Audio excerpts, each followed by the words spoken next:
This one too sweet me oh. This one and the new engine wey oyibo new do come out now. Motor dey wash motor. In case you come back from work, you just tire. No need for you to come dey talk say I want to wash this motor today. Anything wey you need to do, you park your motor for where the thing you dey go inside, go dey drink your drink before you come. You don wash the motor clean am for you. Oyibo to do this one more. See the way the thing dey sweet me for body. No need for you to come dey go car wash. Try to go car wash na waste. But the other part of it be say oyibo wan make us lazy finish.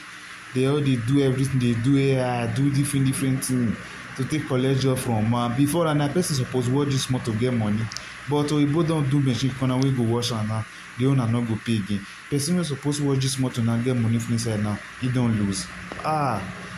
Those people dem dey do good things but the things wey good wey dem dey do, the thing go still dey suffer also. Follow up and like and share for more.